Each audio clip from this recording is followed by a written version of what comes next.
दोस्तों अगर मैं आप लोगों से ये बात कहूं कि भाई जब से बॉक्स ऑफिस पर बॉलीवुड का असली शेर दहाड़ना बंद कर दिया था ना, उसके बाद से भैया बॉलीवुड में ऐसे कई सारे कलाकारों की पैदावार बढ़ गई जो कि भैया अपने को टाइगर, कोई अपने आप को किंग, तो कोई बादशाह, तो कोई क्या, तो कोई क्या कह कर कर बुलाने लगा।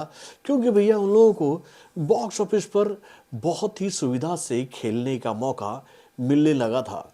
क्योंकि भाई बॉक्स ऑफिस का असली शेर कुछ दिनों से खामोश जो हो गया था, लेकिन भाई जैसे ही ये खामोशी टूटी है और बॉक्स ऑफिस पर शेर की दहाड़ गूंजने लगी है कि भाई रिकॉर्ड्स के पहाड़ बनने लगे हैं। और उसके बाद से भैया खुद को टाइगर, बादशाह, किंग कहलाने वाले जो बड़े बड़े कलाकार हैं ना, वो दुम दबाकर भाई बिल में घुस गए हैं। क्योंकि भैया इस शेर ने बॉलीवुड को इस सदी का पहला असली ब्लॉकबस्टर फिल्म जो दे दिया।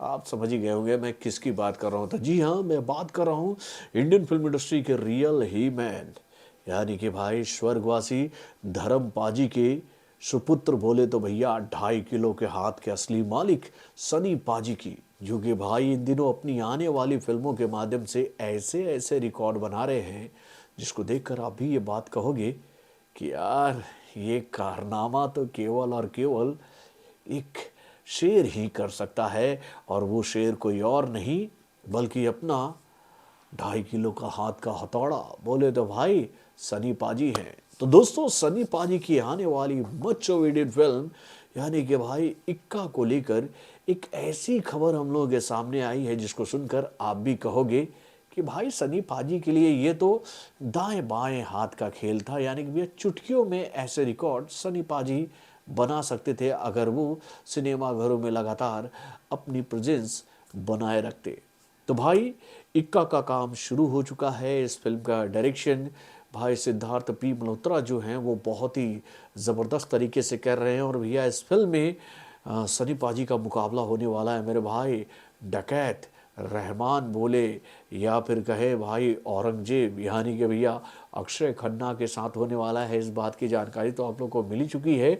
और भाई इन दोनों दमदार कलाकारों के इस फिल्म में होने के बाद भैया इस फिल्म के ऊपर अब भाई बॉलीवुड के बड़े बड़े डिस्ट्रीब्यूटरों के साथ साथ ओटीटी प्लेटफॉर्म के भी बड़े बड़े प्लेयरों की भी लग चुकी है मेरे भाई। तभी तो भैया इस फिल्म को लेकर ये रिकॉर्ड तोड़ जानकारी हम लोग के सामने आई है कि भाई इस फिल्म के लिए आपको पता है सनी पाजी को नेटफ्लिक्स इतना पैसा दे रही है जो कि भैया उसने अभी तक किसी दूसरे सुपरस्टार को दिया ही नहीं था। जी हाँ, इस फिल्म के लिए नेटफ्लिक्स ने भाई सनी पाजी के साथ 55 करोड़ में करार किया है मेरे भाई। केवल इस फिल्म के लिए 55 करोड़ देने वाली है नेटफ्लिक्स सनी पाजी को यार।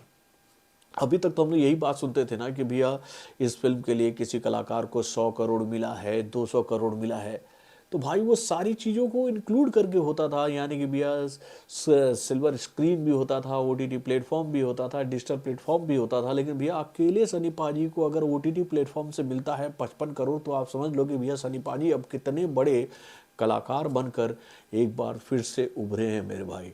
और इस रिकॉर्ड को देखकर तो मुझे अब ऐसा लगता है कि भैया बॉलीवुड के बड़े बड़े कलाकारों के अंदर ये होड़ सी मच जाएगी कि भाई सनी पाजी के इस रिकॉर्ड को तो हम ही तोड़ेंगे। लेकिन भाई हथौड़े का रिकॉर्ड तोड़ने से पहले सोच लेना कि भैया जब दोबारा हथौड़ा उस रिकॉर्ड पर पड़ेगा तो कितना पावरफुल होगा। हो सकता है कि 100 करोड़ पार। तो भाई 55 करोड़ रुपए लेते हुए इस फिल्म का काम जो है वो सनी पाजी कंप्लीट कर रहे हैं। तो समझ लो भाई ये फिल्म कितने बड़े लेवल पर बन रही है। वैसे इस फिल्म को लेकर ये जानकारी ऑलरेडी हम लोगों के सामने आ चुकी है कि भाई ये फिल्म जो है वो रिलीज़ हो जाएगी 2026 में ही होपफुली। इंतज़ार तो हमें रहेगा ही, वैसे आप लोग को रहेगा कि नहीं। और भाई इस रिकॉर्ड को देखकर आप ये बात कहोगे ना कि भैया खुद को टाइगर, किंग, बादशाह वादशाह बताने वाले कलाकार अब दुम दबाकर भागने वाले हैं। तो बॉलीवुड से जुड़े और भी कई सारे खबरों को जानने के लिए हमारे चैनल यानी कि वारन रिएक्शन को लाइक करना ना भूलिएगा और हमारे अपडेट्स को जानने के लिए बेल आइकन को जरूर दबाइएगा।